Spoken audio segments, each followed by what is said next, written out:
जय हिंद दोस्तों, मैं दिलीप वर्मा।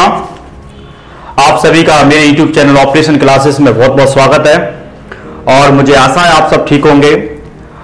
और अब मैं इस लेक्चर के माध्यम से जो है नए लेक्चर को रिप्रेजेंट करने का प्रयास करूंगा, नए टॉपिक या नए इशू को रिप्रेजेंट करने का प्रयास करूंगा, क्योंकि इससे पहले मैंने प्रीवियस लेक्चर के अंतर्गत जो है मैंने बड़े स्तर पर पुवर्टी फिर उसके बाद मैंने इक्वलिटी के बारे में विस्तार से समझाने का प्रयास किया, विस्तार से इंट्रोड्यूस करने का प्रयास किया गया, उसके हर डायमेंशंस को समझा। और इसी प्रकार हमने एक पुवर्टी समझा, वैसे ही उसी प्रकार हमने जो है इक्वलिटी के विस्तार, इक्वलिटी की संकल्पना, the concept of equality, idea of equality को बड़े विस्तार से समझा। क्योंकि विस्तार से समझने का उद्देश्य यही है कि हमारा उद्देश्य कोई एग्जाम की दृष्टि के साथ साथ एक आम लोगों तक ये बात पहुंचनी चाहिए कि इक्वलिटी का अर्थ क्या है, इसके टाइप कौन कौन से हैं, क्या इसको लेकर कौन कौन से थिंकर्स हैं, इसकी अवधारणा क्या है, पूरे वर्ल्ड में क्या अवधारणा है और इंडिया में कौन सी अवधारणा है, ये समझना बहुत इंपॉर्टेंट। हमारा कॉन्स्टिट्यूशन को भी हमने समझा कि हमारा कॉन्स्टिट्यूशन भी क्या इक्वलिटी के लेकर संबंध में क्या बोलता है, इक्वलिटी के संबंध में। तो अब नए लेक्चर के संबंध में हम नए इशू, नए टॉपिक को लेकर आ सकते हैं, नए टॉपिक को लेकर आया हूं। आप इसे एग्जाम की दृष्टि से टॉपिक कहेंगे, आप इस टॉपिक को जो मैं इंट्रोड्यूस करने का प्रयास कर रहा हूं, इसे आप इकोनॉमी की दृष्टि से देख सकते हैं, एग्रीकल्चर की दृष्टि से देख सकते हैं। आप इस लेक्चर को जो है एग्रीकल्चर या इकोनॉमी की दृष्टि से आप देख सकते हैं कि एग्रीकल्चर है, एग्रीकल्चर से जुड़ा हुआ है। लेकिन बेसिक अर्थ यह है कि आप जब व्यापक रूप से अध्ययन करते हैं, व्यापक जब आपकी अवधारणा मजबूत होती है, हर टॉपिक अब समाज से जुड़ा होता है। और समाज में सबसे महत्वपूर्ण चीज होती है, समाज को मजबूत बनाए रखने के लिए, समाज के सर्वाइव करने के लिए जो कंसेप्ट होता है, the concept of social justice. तो ये मैं जो टॉपिक पढ़ा रहा हूं ना, ये इकोनॉमी और एग्रीकल्चर से ज्यादा सामाजिक न्याय से जुड़ा हुआ है। क्योंकि भारत में ऐसे विभिन्न समुदाय, विभिन्न ऐसे लोग रहते हैं और जो कहीं ना कहीं आर्थिक स्थिति, उनकी सामाजिक आर्थिक स्थिति ऐसी है कि उनको 2 वक्त का भोजन नहीं मिल रहा है। तो मेरा उद्देश्य यही है कि मैं इस देश के हर नागरिक तक ये बात पहुंचाना चाहता हूं कि इस टॉपिक के माध्यम से कि आपको भोजन नहीं मिल रहा है, उसकी कौन कौन सी वजह है और भारत में भोजन उपलब्ध कराने के लिए कौन कौन सा सिस्टम है इंडिया में, यही सिस्टम है। और वैश्विक लक्ष्य क्या है, भारत के लक्ष्य कौन कौन से है, भारत में ये खाद्य सुरक्षा को लेकर कौन कौन सिस्टम है, यही हम समझने का प्रयास करते हैं। तो इस लेक्चर के माध्यम से विस्तृत से हम जो है फूड सिक्योरिटी या खाद्य सुरक्षा को हम पढ़ने का प्रयास करते हैं। फूड सिक्योरिटी, खाद्य सुरक्षा, तो फूड सिक्योरिटी, अब इससे हम विस्तार से समझने का प्रयास करेंगे कि हम फूड सिक्योरिटी का अर्थ क्या है, इसके अर्थ क्या है, बेसिक अर्थ क्या है, इसको हम विस्तार से समझने का प्रयास करेंगे। फूड सिक्योरिटी को विस्तार से, अब फूड सिक्योरिटी के अंतर्गत हम ये समझेंगे कि इसका मीनिंग क्या है बेसिक, फिर मीनिंग के बाद हम ये समझेंगे कि इसको लेकर भारत में कौन सा सिस्टम है, वो समझने का प्रयास करते हैं। बेसिक इसका डेवलपमेंट कैसे हुआ वो समझते हैं कि भारत में इसका मीनिंग अर्थ क्या है, बेसिक अर्थ क्या है फूड सिक्योरिटी का, खाद्य सुरक्षा जो है उसका एक अर्थ क्या है भारत के संबंध में, और देखा जाए इसको हम समझने का प्रयास करेंगे कि भारत किस तरीके से इसको डिफाइन करता है। फिर हम देखते हैं कि इसको लेकर भारत में कौन सा सिस्टम है जो इस तरीके से जो खाद्य सुरक्षा सब लोगों को जो भारत के लोग हैं उनको खाद्य सुरक्षा सुनिश्चित कराने के लिए भारत ने एक अच्छा खासा तंत्र विकसित किया है, जिसे हम पीडीएस सिस्टम के नाम से जानते हैं। बड़े एक व्यापक शब्द है पीडीएस, तो उस पीडीएस सिस्टम को बड़े विस्तार से हम समझेंगे। पीडीएस, पब्लिक डिस्ट्रीब्यूट सिस्टम, और इसको समझने के साथ साथ इसका डेवलपमेंट और इसके अंतर्गत चलने वाली जो योजना है वो समझने का प्रयास करेंगे। योजनाएं, ठीक है, स्कीम्स कौन कौन सी है वो समझने का प्रयास करेंगे विस्तार से, जैसे Antyodaya Yojana, Annapurna Yojana, mid day meal scheme, mid day meal, ये सब चीजें हम समझने का प्रयास करेंगे विस्तार से। और फिर हम इसी के साथ अब नेशनल फूड सिक्योरिटी एक्ट 2013, इसको भी विस्तार से रूप से समझेंगे। इसे राष्ट्रीय खाद्य सुरक्षा अधिनियम के नाम से जानते हैं। इसे हम विस्तार से समझेंगे और इसके कौन कौन से प्रावधान हैं विस्तार से समझने का प्रयास करेंगे। पीडीएस के साथ साथ हम नेशनल फूड सिक्योरिटी एक्ट को विस्तार से समझने का प्रयास करेंगे और हम समझेंगे कि इसकी आवश्यकता क्यों है, फूड सिक्योरिटी जो है उसको हम क्यों पढ़ें। सबसे इंपोर्टेंट है फूड सिक्योरिटी की आवश्यकता क्यों है, वाई नीड। आप इसे एग्जाम की दृष्टि से आप इसे टॉपिक कह सकते हैं। आप इसे तैयारी कर रहे हैं, कॉम्पिटिशन तैयारी कर रहे हैं, आप इसे कहिए टॉपिक। मेरा उद्देश्य ही नहीं है टॉपिक, ये इसका उद्देश्य सिर्फ इशू है, समस्या है, बहुत बड़ी गंभीर समस्या है। ये भारत के 135 करोड़ लोगों से जुड़ी हुई समस्या है। इसमें से 135 करोड़ लोगों में से आप समझिए कि भारत में 22 करोड़ लोग जो है ना, 22 करोड़ लोग वो कहीं ना कहीं कुपोषित हैं। और इस देश में लगभग 29% जो रिसेंट जो रंगराजन समिति बनी थी 2014 में, जिसने रिपोर्ट पेश की गई 2014 में रंगराजन समिति ने, उसने ये बताया भारत में 29% बिलो पॉवर्टी 29% लोग है ना बिलो पॉवर्टी लाइन के अंदर रहते हैं। ये समझना हमारे लिए इंपॉर्टेंट है कि भारत में देखा जाए तो FAO की रिपोर्ट ये कहती है, food and agriculture organisation FAO, ये रिपोर्ट की रिपोर्ट ये कहती है भारत में 19 करोड़ लोग ऐसे हैं ना एक दिन में भूखे सोते हैं, तो बिना खाए पिए सोते हैं। और भाई वैश्विक स्तर पर देखा जाए, ये तो भारत में, वैश्विक स्तर पर देखा जाए 69 से 70 करोड़ लोग ऐसे हैं पूरी दुनिया में जो एक दिन में भूखे सोते हैं। तो इससे और ये भी रिपोर्ट से कहती है कि भारत में 22 करोड़ जो लोग हैं ना भारत में कुपोषित हैं। तो ये भी कहीं ना कहीं समस्या है।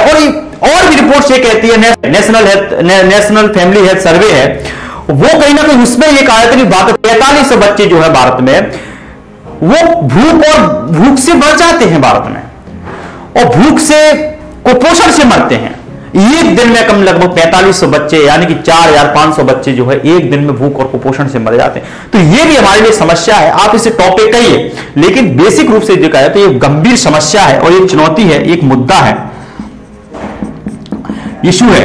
और ये कैसा इशू है, गंभीर इशू है, और इसे हमें समझना बहुत जरूरी है। ठीक है, अब हम इसको और समझेंगे कि फूड सिक्योरिटी की आवश्यकता क्या है, इसे हम विस्तार से समझेंगे। फूड सिक्योरिटी की आवश्यकता क्या है, इसमें हम कॉन्स्टिट्यूशन को समझेंगे, वैश्विक लक्ष्य क्या है UNDP के वो समझने के प्रयास करेंगे, ग्लोबल हंगर इंडेक्स में भारत की क्या स्थिति है वो भी समझने का प्रयास करेंगे। फिर हम अन्नपूर्णा, इसके अंतर्गत जो अंत्योदय योजना, अन्नपूर्णा योजना और जो है मिड डे मील स्कीम, इसको भी हम विस्तार से समझने का प्रयास करेंगे। और फिर हम ये समझने का प्रयास करेंगे कि अमृत सेन का क्या थॉट्स था। अमृत सेन जो एक तरीके से कल्याणकारी अर्थशास्त्री है, समाजवादी अर्थशास्त्री, इन्होंने कहीं ना कहीं जो है एक फूड सिक्योरिटी के साथ साथ इन्होंने पॉवर्टी पर, वुमेन सिक्योरिटी पर अच्छा काम किया है, और इन्होंने SDI डेवलपमेंट में इनकी बड़ी भूमिका है।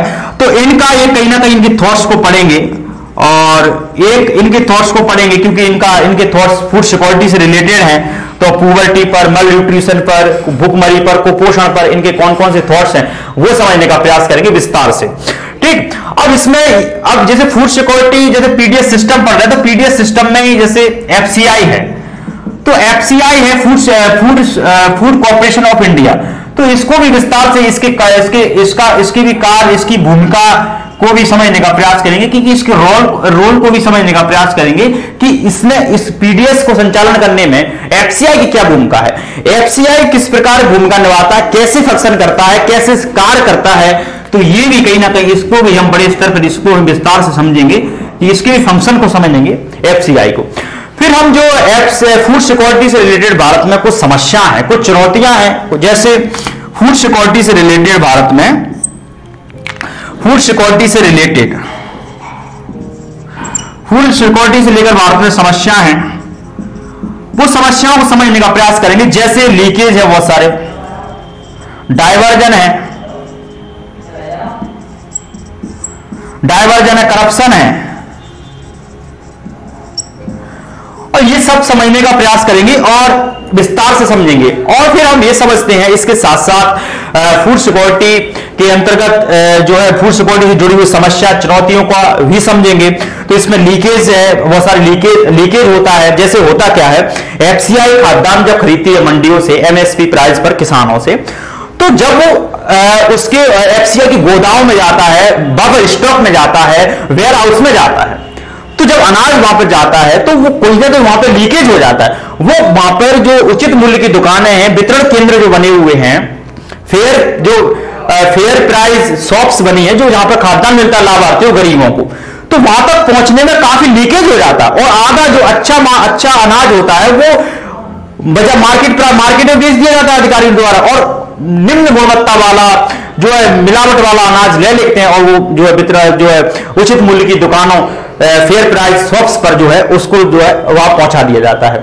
तो ये कहीं ना कहीं ये लीकेज डाइवर्जन इस तरीके से करप्शन है बड़े स्तर पर, इसमें वो समझने का प्रयास करेंगे और इसमें इसको जो एफसीआई को लेकर या फिर इसी फूड सिक्योरिटी को लेकर या एफसीआई में जो समस्या है उसको लेकर एक समिति थी, शांता कुमार समिति, वो भी समझने का प्रयास करेंगे। शांता कुमार समिति ने क्या कहा वो भी हम समझने का प्रयास करेंगे। शांताराम समिति को विस्तार से समझने का प्रयास करते हैं।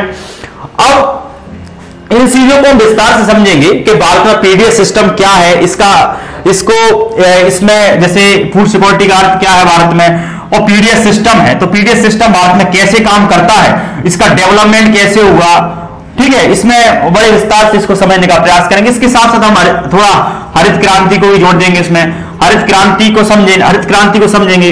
PL40 ये एग्रीमेंट क्या था जो अमेरिका, यूएसए और इंडिया के बीच हुआ था, तो ये 1954 में हुआ, इसको भी समझने का 1956 में हुआ, 1956 में हुआ, ये एग्रीमेंट को समझने का प्रयास करेंगे।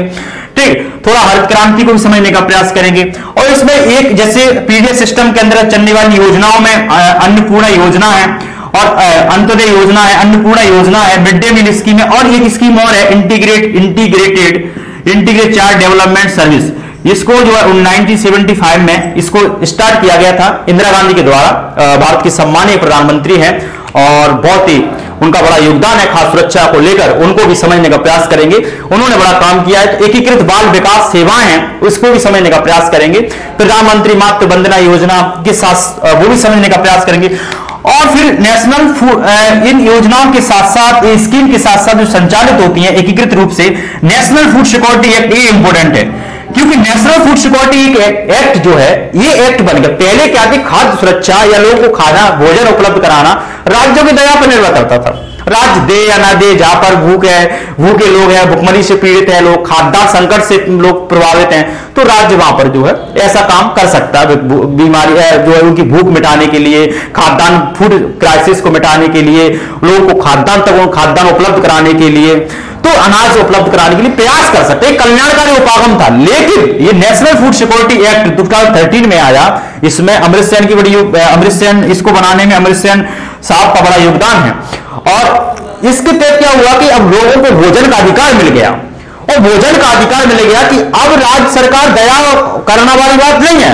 अब हर देश का नागरिक, हर देश का गरीब भूखा व्यक्ति ये डिमांड कर सकता है कि मेरा एक राइट है, लीगल राइट है, मुझे भोजन का अधिकार। तो इसको समझेंगे विस्तार से और फिर इसे हम इसको साथ जो है फूड सिक्योरिटी से जुड़ी हुई समस्या है संविधान। जब हम कह रहे हैं कि हम इसे क्यों पढ़े फूड सिक्योरिटी, तो इसमें भारत के संविधान का दर्शन क्या है, भारत के संविधान इंडियन कॉन्स्टिट्यूशन की फिलॉसफी क्या है फूड सिक्योरिटी को लेकर, इंडियन कॉन्स्टिट्यूशन का कंसेप्ट ऑफ सोशल जस्टिस क्या है, ये भी समझने का बड़े विस्तार से समझने का प्रयास करते हैं। और इसके साथ अमृत सेन के थॉट्स कौन कौन से हैं फूड सिक्योरिटी को लेकर, फूड सिक्योरिटी को अमृत सेन के कौन कौन से थॉट्स हैं ये भी समझने का प्रयास करेंगे और फूड सिक्योरिटी से रिलेटेड भारत में चुनौतियां कौन कौन सी, फिर हम देखेंगे समाधान कि हम कौन कौन से समाधान कर सकते हैं, कौन कौन से सॉल्यूशन कर सकते हैं, कौन कौन से कुछ कदम उठा सकते हैं, सरकार द्वारा उठा सकती है जो ना केवल फूड सिक्योरिटी को सुनिश्चित करेगी बल्कि उसमें होने वाले डाइवर्जन, लीकेज, भ्रष्टाचार को भी रोकने का प्रयास करेगी। जैसे इसमें समाधान के रूप में 2019 में ये भारत सरकार की बहुत बड़ी उपलब्धि है, one nation one nation one ration card ये स्कीम संचालित की गई। तो ये भारत के 80 करोड़ जो लोग हैं, 80 करोड़ जो लोग हैं उनको कवरेज करती है, और सभी राज्यों में ये स्कीम और सभी केंद्र शासित प्रदेशों में ये स्कीम बड़े स्तर पर व्यापक तरीके से लागू हो चुकी है। और 2019 से one nation one ration card जो स्कीम है वो बड़े स्तर पर लागू हो रही है, और हो लगभग जो है इसका काम सभी राज्यों में, यानी कि जो इसने 80 करोड़ लोगों को जो है 80 करोड़ लोगों को अपने कवर कर लिया है। तो ये स्कीम काफी सक्सेसफुल है। इसमें क्या होता है, ये स्कीम में फायदे हैं, इसको फायदे को विस्तार समझेंगे, लेकिन बेसिक उसका अधिक फायदा जो है, एक तो लाभार्थी जो है गरीब लोग हैं जो उनको खाद्यान्न मिलता है, जो जो राशन कार्ड धारक हैं वो अपनी इच्छा अनुसार अपनी पसंद से जो उचित मूल्य की दुकान फेयर प्राइस शॉप है उनसे खाद्यान्न खरीद सकते हैं अपनी इच्छा अनुसार। और दूसरी बात, इसका सबसे ज्यादा लाभ जो है प्रवासी मजदूरों को जाना होता है, प्रवासी लोगों को जाना होता है। जैसे जो राशन कार्ड जो जारी करती है वो एफसीआई जारी नहीं करती है, भारत सरकार जारी नहीं करती है, ना उसका निर्धारण करती है, बल्कि राज्य सरकार की जिम्मेदारी है अपने नागरिकों को फाइंड आउट करे कौन बीपीएल कार्ड के अंतर्गत आता है, कोई एपीएल कार्ड के अंतर्गत आता है, कौन कौन सी ये सब चीजें उनका निर्धारण करती है। तो कोई व्यक्ति एक स्टेट से दूसरे स्टेट में काम करने के लिए जाता है, जैसे यूपी और बिहार के जो लोग हैं, अधिकांश यूपी और बिहार के लोग जो है महाराष्ट्र गुजरात में काम करने के लिए जाते हैं। और वो महाराष्ट्र में काम करने के लिए जाते हैं तो अब वहां पे अनाज कैसे, अब राशन कार्ड तो उनका यही रह गया, बिहार में छोड़ गए और यूपी में छोड़ गए, तो राशन कार्ड वहां पे छूट गया उनका। तो फिर जब वो जाएंगे तो गुजरात की गवर्नमेंट जो है उनको राशन नहीं देगी, उचित मूल्य जो है उचित मूल्य की दुकान पर वो राशन नहीं खरीद सकती। इसलिए एक वन नेशन में एक हर व्यक्ति, हर नागरिक को कहीं भी किसी राज्य में हो और किसी भी कोने में हो, इस one nation one ration card के माध्यम से और राशन कार्ड स्कीम के माध्यम से कोई व्यक्ति भारत के किसी भी कोने से, किसी भी केंद्र शासित प्रदेश में, किसी भी यूनिटी टेरिटरी में, किसी भी स्टेट में जहां वो काम कर रहा है, जहां वो अपनी इच्छा अनुसार उचित मूल्य की दुकान से खाद्यान्न खरीद सकता है और दूसरा खाद्यान्न ले सकता है, और उसका लीगल राइट भी है नेशनल फूड सिक्योरिटी के अंतर्गत। और दूसरा का यह भी फायदा है कि वो किसी भी क्षेत्र में ले सकता है, क्योंकि वो राशन जो कार्ड था पहले अलग अलग थे, तो कहीं ना कहीं इससे क्या है कि वो सीमितता थी कि वो उसी स्टेट में उसको आना पड़ता। अब वो किसी भी काम में किसी भी स्टेट में जाएगा तो वहां पर वो अनाज खरीदने में, अनाज लेने में सक्षम होगा। तो ये इसकी उपलब्धि है, इसे one nation one ration card को समझने का प्रयास करेंगे। ये भारत सरकार की फ्लैगशिप स्कीम भी है। और फिर इसके साथ अब जैसे पीडीएस डेवलपमेंट है, तो पीडीएस डेवलपमेंट कैसे हुआ इसको भी थोड़ा समझेंगे विस्तार से, क्योंकि पहले 1960 के दशक में इसमें क्या चेंजेस आए, 1970 के दशक में क्या चेंज आए। तो ये डेकेड में 1960 में जो पहले सार्वभौमिक पीडीएस था, यूनिवर्सल पीडीएस था, ठीक है। फिर जो है 1992 में आरपीडीएस ये स्कीम लाई गई। ये क्या है ये भी समझेंगे। रेम्प्ड जो है संशोधित पीडीएस, संशोधित सार्वजनिक वितरण प्रणाली इसको कहते हैं। और फिर 1997 में target PDS system, target PDS लक्षित सार्वजनिक वितरण प्रणाली, इसको भी विस्तार रूप से समझेंगे, क्योंकि ये 1997 में 1997 में इसको लागू किया गया था। ये भी विस्तार से समझने का प्रयास करेंगे, तभी हमें पता चलेगा, इसका डेवलपमेंट समझेंगे और विस्तार से हम इसको समझने का प्रयास करते हैं। अब हम समझते हैं कि खाद्य सुरक्षा का जो आवश्यकता क्यों है, हम खाद्य सुरक्षा को क्यों पढ़ें और इसका एक बेसिक मीनिंग भी समझने का प्रयास